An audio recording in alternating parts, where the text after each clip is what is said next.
भूखा राजा और गरीब किसान की कहानी। सालों पहले एक नगर में राजा अपने राज्य में रात को अपना रूप बदलकर घूमता था। वो रूप बदलने के लिए लोगों से मिलकर अपने यानी राजा के बारे में जानने की कोशिश करता और उनकी समस्याओं को समझता। एक रात जब वह नगर घूमकर आया तो अचानक जोर से बारिश होने लगी। उसने देर किए बिना एक गरीब के घर का दरवाज़ा खटखटाया। राजा के दरवाज़ा खटखटाने के बाद घर से एक व्यक्ति निकला।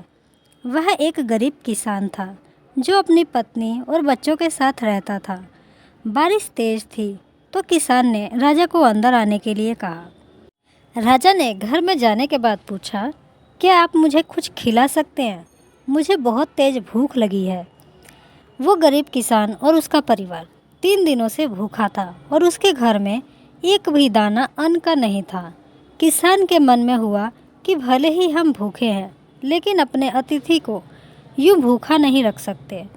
अब किसान ये सोचकर बेचैन हो गया कि अपने अतिथि का पेट कैसे भरा जाए। तभी उसने घर के सामने वाली दुकान से चावल चुराने की तरकीब सोची।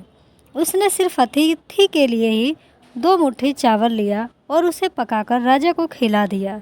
तब तक बारिश रुक गई थी और राजा अपने घर चला गया था। दूसरे दिन दुकान का मालिक अनाज की चोरी की शिकायत लेकर राजा के पास पहुंचा। राजा ने दुकान के मालिक और उस गरीब किसान को अपनी सभा में प्रस्तुत होने का आदेश दिया। सबसे पहले सभा में पहुंचे किसान ने राजा के सामने जाकर अपनी चोरी का इल्ज़ाम कबूल कर लिया और बीती हुई रात की पूरी बात राजा को बता दी। किसान राजा से कहता है कि मैंने चोरी की लेकिन मेरे परिवार ने उस अनाज का एक भी निवाला नहीं खाया। गरीब किसान की बातें सुनकर राजा बहुत दुखी हुआ और उसने किसान को बताया कि अतिथि के रूप में मैं स्वयं तुम्हारे घर आया था।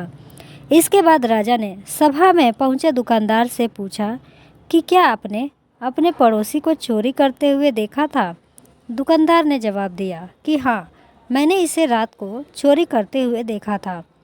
दुकानदार की बातें सुनने के बाद राजा कहता है कि इस चोरी के लिए मैं पहले जिम्मेदार हूँ और फिर दूसरा तुम हो, क्योंकि तुमने अपने पड़ोसी को अनाज की चोरी करते हुए देखा मगर कभी उसके भूखे परिवार को नहीं देखा।